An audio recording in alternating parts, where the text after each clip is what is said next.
The Time Variance Authority. The Marvel Cinematic Universe's groovy bureaucracy led by three magic space lizards who dictate the proper flow of time. Wouldn't you know it? Everything is not what it seems.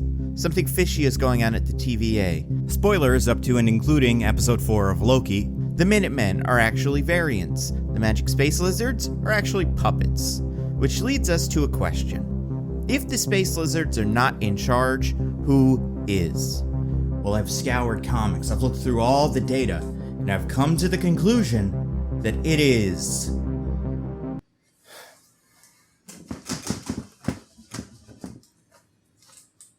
it's probably Kang. The guy we all kind of thought it was, the one that it seemed like it had been from the beginning. It, definitely seems like Kang. If you've never heard of him, Kang the Conqueror is Marvel Comics' time travel-themed villain who will make his appearance in Ant-Man and the Wasp: Quantumania. And in that movie, he's going to be played by Jonathan Majors from Lovecraft Country. And listen, this isn't news. I'll tell you the exact moment I thought it was Kang. The wall decoration that sits behind Ravonna, yeah, the timekeepers kind of traditionally look like that. However, the third one, the one in the center, is traditionally female.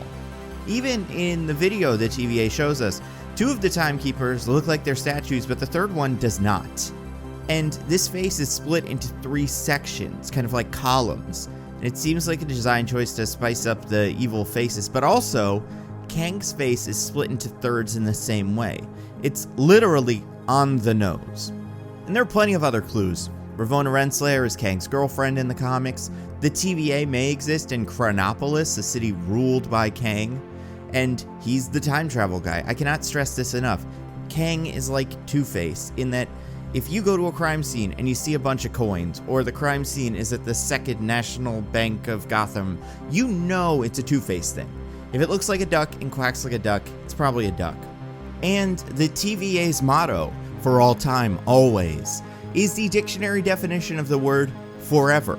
And one of Kang's most significant comic storylines was called Avengers Forever, a comic that I talk about at length in this video's Nebula Plus segment.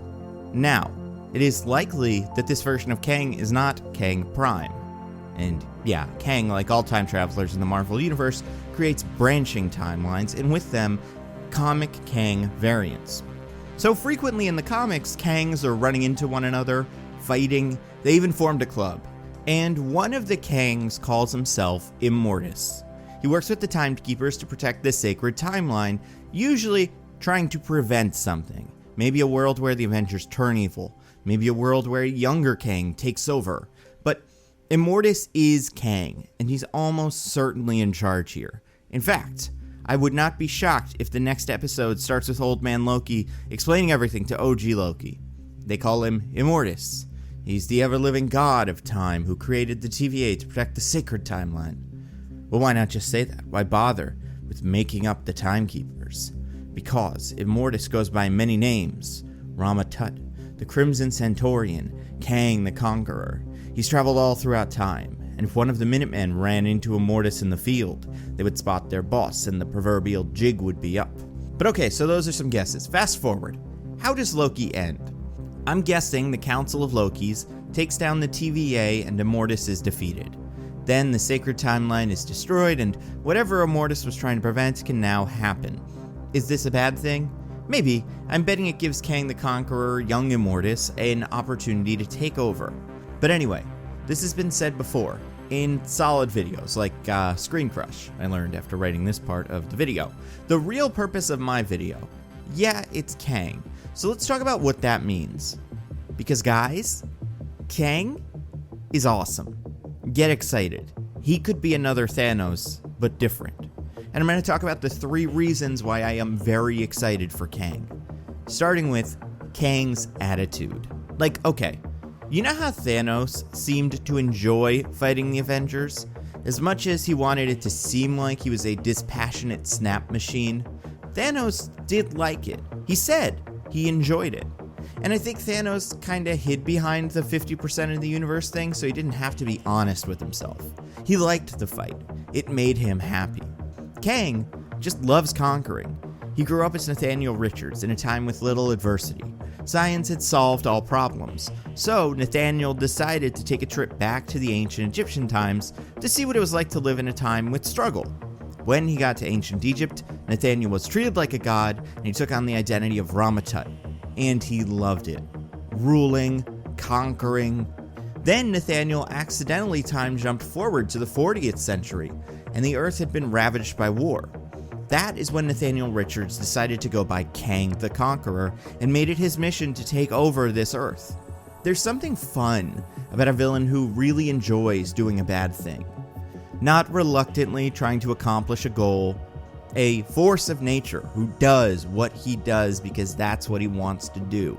You don't ask what the shark from Jaws wanted. He's a shark. He wants to eat people. Kang wants to conquer. He appreciates the challenge and he loves to win. And with this fervor comes confidence, style. Kang will not hesitate to tell the Avengers that they have no chance. And because Kang earned that reputation over years of conquering, we believe him. Like Hannibal telling his next victim how Hannibal's gonna eat him. That arrogance makes Kang all the more threatening, because you know in his head he's kinda right. Number 2, Kang's goons. I love a good goon. Made a whole video about my favorite DCEU goons, they'll come out soon. And the MCU has gotten a bit lazy when it comes to goons.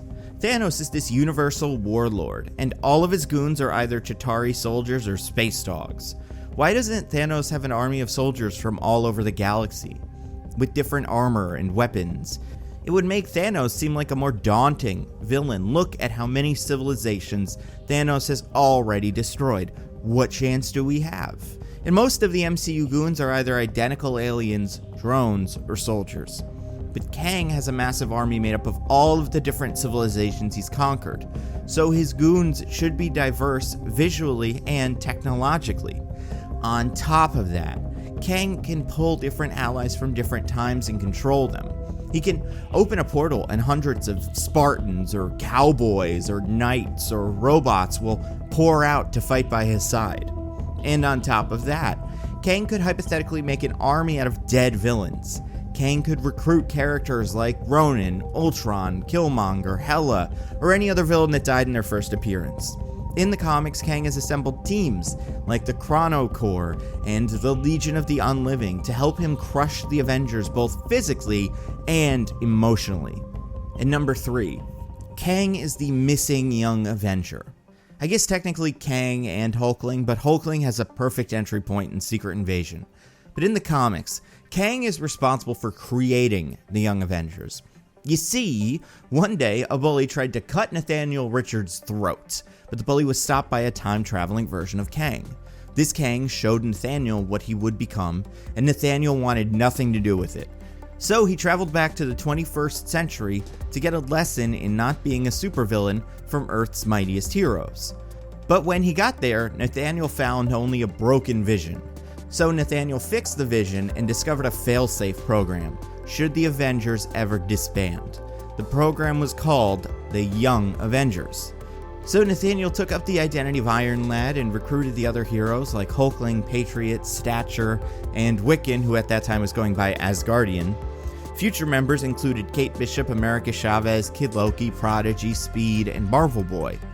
This movie is going to happen. Now that Kang is in the mix, I can finally see how.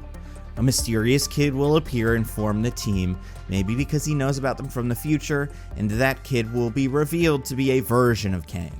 So in conclusion, if I were in charge of Marvel, here's how I would play this out. Immortus would be the villain of Loki.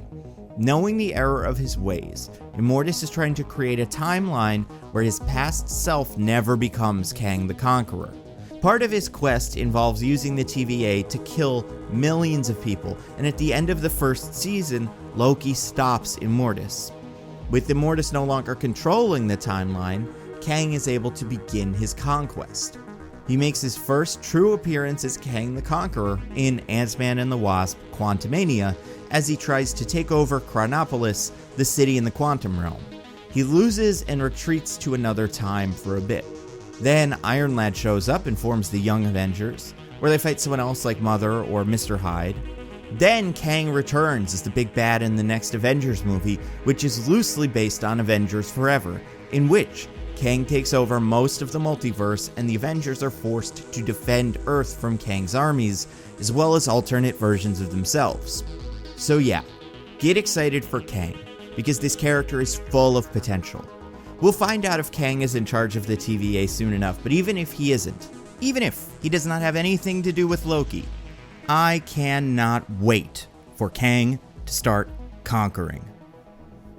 Oh, and one more thing about Kang that almost goes without saying, because at this level, all of the Marvel villains are super geniuses like Doctor Doom, Thanos, Galactus, but Kang is also a super genius. He can outthink the Avengers, he's constantly learning, and if you, like Kang, would like to keep learning to expand your mind, I would recommend this video's sponsor, Brilliant. Brilliant is science and math enrichment learning.